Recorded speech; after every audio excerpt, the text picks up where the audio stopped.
4 teens went camping. Only one survived. And his story kept changing. Tonight, we're diving into one of Europe's strangest cold cases, a mystery that continues to haunt investigators more than 60 years later. This is the vanished family of Lake Bodom and the boy who walked away. On June 4th, 1960, 4 teenagers headed out for what was supposed to be a simple camping trip. Lake Bodom, in southern Finland, was calm, remote, and safe, the kind of place where nothing bad was supposed to happen. The group consisted of 2 15-year-old girls, Mila and Anya, and 2 18-year-old boys, Seppo and Nils. They pitched a single tent on a small peninsula, settled in for the night, and watched the sun dip behind the water.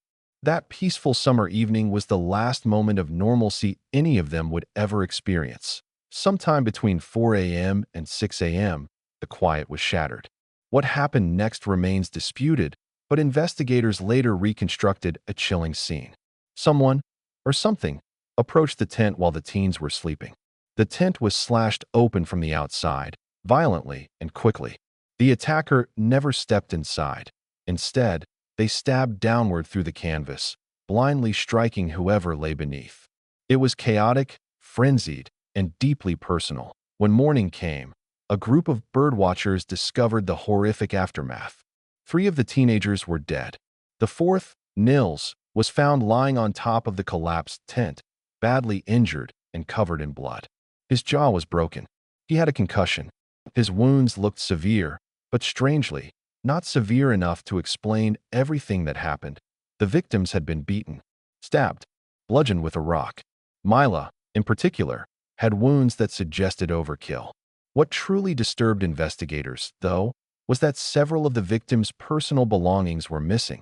Not valuables, mundane things, like shoes and pieces of clothing. Items that didn't make sense to take. When questioned, Nils claimed he had no memory of the attack.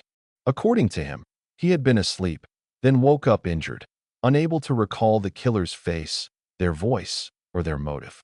At first, police believed him. But as the days passed, cracks began to form in his story. A nearby groundskeeper at a local hospital told police he had seen something strange around 6 a.m., a disoriented man walking away from the campsite. The man was bloody, limping, and wearing mismatched shoes, one of them taken from the victims. Witnesses described him as tall, thin, and silent. To this day, his identity is unknown. Police also noted odd details at the campsite. Nils' injuries, though visible, didn't match the brutality inflicted on the others. His shoes were found hidden about half a mile away, neatly placed, as if someone had set them down intentionally. The tent, which should have collapsed inward if it had been cut from inside, clearly showed cuts made from the outside. But the patterns didn't line up with Nils' account. Then came the strangest piece. Nils' story began to change. First, he said he remembered nothing. Then he claimed to recall vague images, a shadowy figure, a flash of metal, someone with bright eyes. Later, he described the attacker as a man dressed in black. Each time he told the story, new details appeared. Details he had previously insisted he didn't know. For years, investigators considered several suspects. One was a local kiosk worker known for violent behavior. Another was a German man who supposedly confessed on his deathbed. But none of these leads stuck. The evidence was thin. The stories were inconsistent. And Nils remained the only living witness, and the only person who could explain the gaps. In 2005, after decades of speculation, Finnish police made a shocking announcement. They were charging Nils with the murders. The theory went like this. An argument broke out inside the tent, possibly fueled by jealousy. Investigators suggested that Nils felt rejected by one of the girls, leading to a violent outburst. When the others tried to intervene, the situation escalated beyond control. After the killings, they theorized, Nils staged the scene to look like an ambush, injuring himself to appear as a survivor.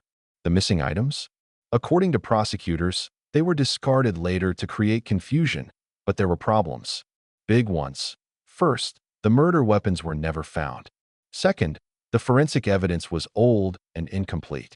And third, most importantly, modern DNA analysis didn't conclusively tie Nils to killing the others. What it did show was something else.